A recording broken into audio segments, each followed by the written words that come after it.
Messieurs, la malice et la bêtise, alliés inséparables et sans scrupules, viennent encore de signer, par leur mode opératoire reculé, leur énième crime sur le continent africain. Et elles ne sont pas prêtes de ronger leur glaive assoiffée de sang. Eh bien, Idriss Déby Itno est tombé. Ils l'ont assassiné dans une lâcheté qui n'a d'égal que la misère mentale des deux acolytes habituels. Pour le pouvoir, pour l'un, le mandataire, un pouvoir éphémère, juste le temps d'accomplir les basses besoins du bourreau en chef qui finit toujours par se débarrasser à son tour de l'exécutant servile, le nègre de maison, l'idiot utile. L'Afrique en constitue aujourd'hui un vivier. Triste référence. Pour l'autre, le maître, un pouvoir plusieurs fois séculaire, maintenu par les mêmes méthodes depuis au moins la conférence de Berlin de 1884-1885, mais plus longtemps avant, depuis la malheureuse rencontre entre l'Europe et l'Afrique au XVe siècle. Depuis ces deux dates, eh bien, le commanditaire a pris ses aises dans des pratiques mafieuses dont il a maille à se départir depuis que ces méthodes funestes, défraîchies, lui garantissent confort et domination perpétrée sans trop de peine. Vous l'aurez compris, le malheur de l'Afrique tient à deux catégories de personnages, les ennemis de l'intérieur et les ennemis de l'extérieur. Si le premier, il faut le dire ainsi, est plus insidieux, c'est bien le second qui est le plus vicieux. Cerveau de toutes les opérations d'assassinat, de déstabilisation et de trafic d'influence depuis au moins un siècle en Afrique. De Barthélemy Boganda en 1959, en République centrafricaine, de Kadhafi en Libye en 2012, en passant par Sylvanus Olympio du Togo en 1963, sans oublier François Tombalbaye du Tchad en 1975, Thomas Sankara du Burkina Faso en 1987, Oumniobé en 1958 et Félix Moumié en 1960 du Cameroun. Et la liste est loin d'être exhaustive. La liste des chefs, surtout de l'assassin en chef, il faut le dire comme ça, des libertés pourtant auto-érigées, en pays des droits de l'homme, c'est toujours illustré par sa puissance de nuisance sur le continent de Soundiata Keïta.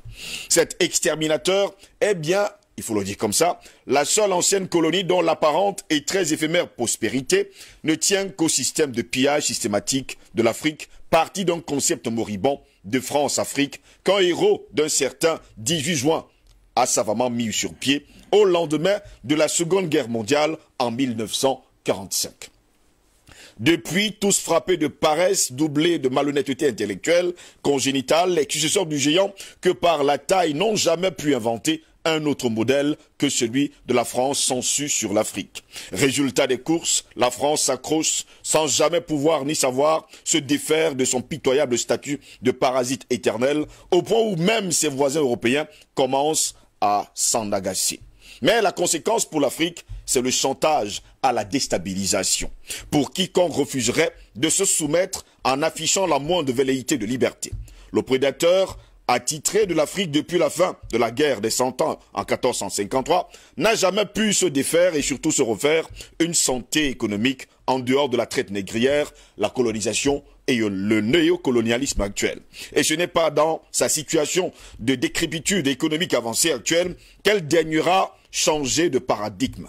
Eh bien, depuis, la France s'est spécialisée dans la stratégie du chaos, verrouillée par des accords criminels après la Seconde Guerre mondiale, avec notamment la création par 3 Français du franc CFA, mais aussi des accords monétaires militaires, des accords économiques et politiques, officiels et officieux, après les pseudo-indépendances des années 1960, qui allaient sceller le sort de centaines de millions d'Africains. Bien, Jacques Foccart, le cerveau du général opportuniste, allait faire aujourd'hui chanter les chefs d'État africains en les imposant et en les démettant à sa guise. Depuis, les réseaux bien huilés de ces abominables semeurs de misère continuent de faire des victimes. Mais, à chaque fois qu'un chef d'État africain prit l'initiative de prendre et surtout de mettre sur pied la rupture totale avec la France et l'Occident, eh bien, messieurs, vous connaissez la suite. Il a été assassiné.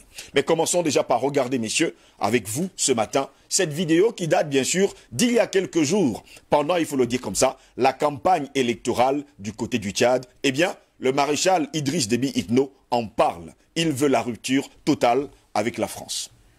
Substitut aux ennemis de cette nation.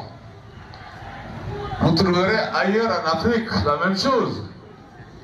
Des gens qui se substituent hier à ceux qui nous ont colonisés, à ceux qui nous ont pillés, pour encore nous maintenir dans l'esclavage, dans le colonialisme, continuer à piller nos richesses et